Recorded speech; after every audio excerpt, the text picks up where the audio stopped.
को जब उसकी जेब में 20-20 के नोट और एक पर्ची मिलती है, तो पर्ची पे उस लड़के का एड्रेस लिखा होता है, जिसका नाम विकास होता है। अब पुलिस के लिए ये मामला बहुत ही आसान हो गया था। अब उस एड्रेस से उसकी उस लड़के को पता करती है, उसका फ़ोन नंबर भी उसमें लिखा हुआ था और फ़ोन करती है तो पते लड़के से पता चलता है कि वो उसका प्रेमी है। अब दोस्तों जब पुलिस को वो मिली, उसकी डेड बॉडी मिली, तो अब उसको किसने मारा और क्यों मारा, ये सारी चीज़ें आपको आज की कहानी में पता चलने वाली हैं। तो राधे-राधे, नमस्कार। आप लोगों का मेरे यूट्यूब चैनल में बहुत ज़्यादा हार्दिक अभिनंदन दोस्तों। आप सब लोग कैसे हो? आई होप आप सब लोग बहुत ही अच्छे से होंगे। आज की कहानी जो है वो आज की एक बहुत सच्ची घटना है। उम्मीद करती हूँ कि आप पूरी कहानी सुनोगे। उत्तर प्रदेश के मेरठ के एक थाना क्षेत्र लगता है प्रतापपुर। वहाँ की जो है वो एक दिल दहला देने वाली ये घटना है और मैं उम्मीद करती हूँ कि आप इसको पूरा सुनोगे। उत्तर प्रदेश के प्रतापपुर थाना क्षेत्र में उस एक गांव है जिसका नाम है बहादुरपुर। बहादुरपुर गांव के रजबहे में जो है वो एक परिवार रहता है, जिसमें एक पिता हैं जो कि एक फौजी हैं, जो कि छत्तीसगढ़ में आर्मी आर्मी में है, और उसके बाद जो है वो उसकी पत्नी है जो कि परिवार में रहती है, और परिवार में दो बेटे हैं, दो छोटे-छोटे बेटे हैं और एक बेटी है। बेटी जो है वो 17 साल की है, जिसका नाम आस्था है, और दो उसके भाई हैं। अब आस्था जो है वो 12th की स्टूडेंट है, इंटर की स्टूडेंट है, और अब क्या होता है दोस्तों कि पापा जो है वो इनके बच्चों के जो है वो आर्मी में अच्छी खासी मतलब उनकी जॉब है, सरकारी नौकरी है, सैनिक है आर्मी में, और माता जो है बच्चों का पालन पोषण करती है।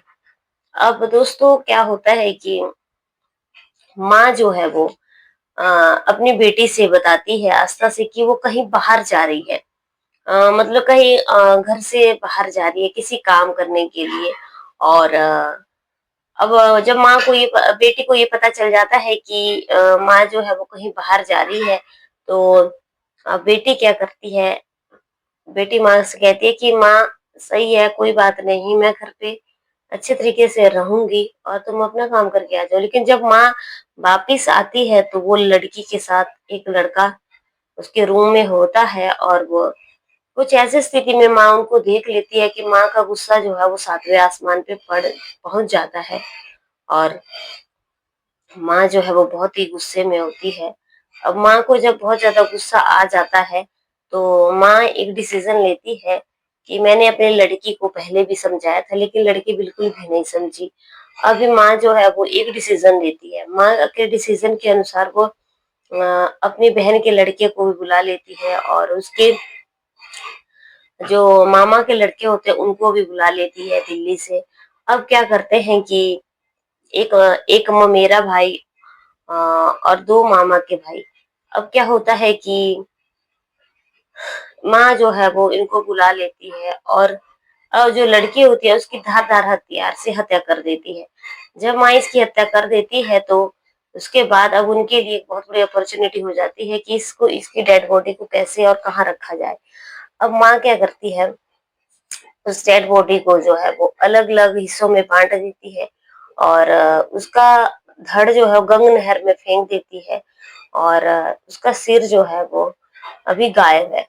अब दोस्तों क्या होता है कि जैसे ही ये सारी प्लानिंग के ज़रिए सारा काम कर देती है, अब क्या होता है, लड़की माँ से माफ़ी माँगती है, लेकिन माँ बिल्कुल भी नहीं मानती है, और माँ जो है वो इसको अपने हाथों ही खत्म कर देती है। उसके बाद दोस्तों क्या होता है कि सब कुछ नॉर्मल था, लेकिन रास्ते में जा रहे लोग जो हैं वो वहाँ पे उस नहर में देखते हैं कि कुछ है, और पुलिस को इन्फॉर्म करते हैं, और पता चलता है कि इसमें आधी डेड बॉडी है। तो फिर पुलिस जो है वो उसके लिए बहुत बड़ा चैलेंज हो गया था, क्योंकि सिर जो था वो अलग था और नीचे का धड़ अलग था। अब पुलिस को सिर नहीं मिला था। अब पुलिस के लिए एक बहुत बड़ा चैलेंज हो चुका था कि अब इस चीज़ को कैसे क्लियर किया जाए कि ये कौन है और ये कहाँ से आई है। लेकिन जब इस लड़की की जो जेब में इस लड़की ने लोअर पहना हुआ था, उस लोअर की जेब में पुलिस को जो है वो 20-20 के नोट और एक टुकड़ा मिलता है कागज का। जब पुलिस इस कागज के टुकड़े को उसकी जेब में से निकालती है और उसे खोल करके देखती है, तो उस पे एड्रेस मिलता है एक लड़के का जिसका नाम विकास होता है। अब पुलिस जो है वो उस लड़के को फ़ोन करती है, उसका मोबाइल नंबर भी उसमें लिखा होता है। अब जैसे ही पुलिस उसको फ़ोन करती है, अब वो लड़का बताता है कि वो उसका प्रेमी है और वो उससे बहुत ज़्यादा प्यार करता है। अब दोस्तों क्या होता है कि अब पुलिस जो है वो इस लड़के के पास पहुँचती है और इस लड़के के ज़रिए जो है इस लड़के के घर का पूरी लोकेशन का पता चल जाता है। और जब इसकी लोकेशन का पता चल जाता है तो पुलिस इसके घर चली जाती है और इसकी माँ से पूछताछ करती है, तो माँ जो है वो अपना सारा गुनाह जो है पुलिस को बता देती है और माँ बताती है कि 1 दिन पहले ये लड़की इसके साथ भाग चुकी थी, लेकिन उसकी माँ ने उसको काफ़ी समझाया था लेकिन लड़की नहीं मानी थी। अब क्या होता है कि माँ पूरी कहानी बताती है कि वो किसी घर के काम से बाहर जा रही थी और उसने उस लड़के को फ़ोन किया और उसको अपने घर में बुला लिया। माँ के जाते ही वो लड़का घर पे आ जाता है और वो अ, माँ उसको जो है वो एक कमरे में अपनी लड़की के साथ पकड़ लेती है।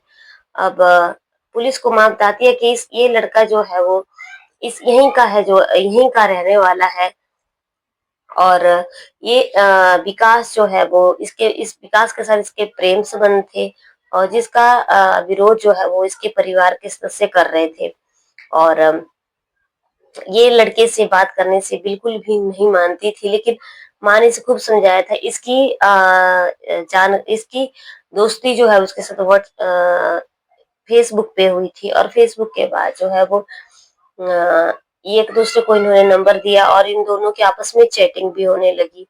जब इन लोगों की आपस में चैटिंग होने लगी, तो घर वालों को इस बात का पता चल गया था, लेकिन लड़की जो थी वो बिल्कुल भी मान नहीं रही थी। अब जो है वो सीआरपीएफ में है और जिनका नाम रमेश है, जो कि छत्तीसगढ़ में तैनात है। जिस लड़के से आस्था की दोस्ती हुई थी उसका नाम अमन है और वो वहीं के गांव के बराबर में ही रहने वाला है और जिसका नगला गांव का रहने वाला है और जिसका नाम अमन है। बीए फर्स्ट ईयर का जो है वो स्टूडेंट है। अब इनकी दोस्ती जो है वो बहुत आगे तक बढ़ चुकी थी, जो कि माँ को दोस्तों बर्दाश्त नहीं हुई।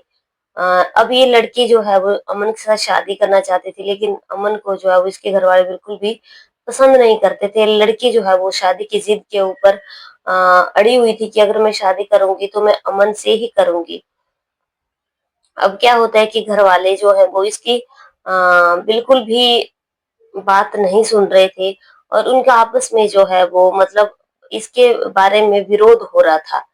पुलिस जो है वो जब इस लड़की के घर पहुंचती है तो माँ ने पहले बेटी को लापता होने की बात पुलिस को कही, लेकिन शक के आधार पर सख्ती से पूछताछ करने पर माँ ने जो है वो दोस्तों अपनी हत्या की बात कबूल कर ली। इसके बाद पुलिस ने माँ और जो उसके 3 भाई थे उनको हिरासत में ले लिया और इस मामले में एक आरोपी जो है वो अभी भी फरार है, जिसने शव को ठिकाने लगाया था। अब वो पुलिस की गिरफ्त में अभी नहीं आया हुआ है। अब इसके पिता की इसमें क्या भूमिका रही है, पिता की भी पूरी इसकी जांच की जा रही है और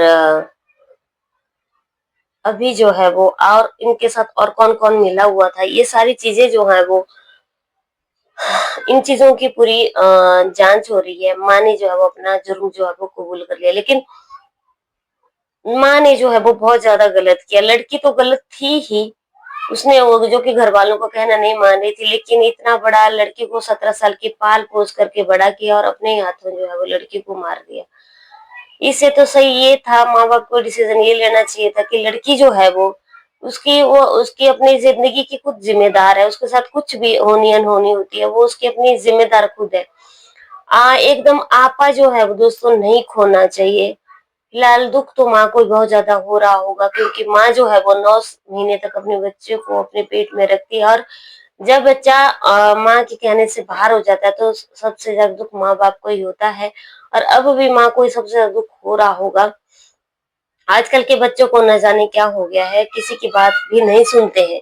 दोस्तों अगर कहानी अच्छी लगी लाइक शेयर कमेंट करना। मेरे इस कहानी सुनाने को उद्देश्य किसी को हर्ट करना नहीं था, बल्कि आप लोगों को जागरूक करना था।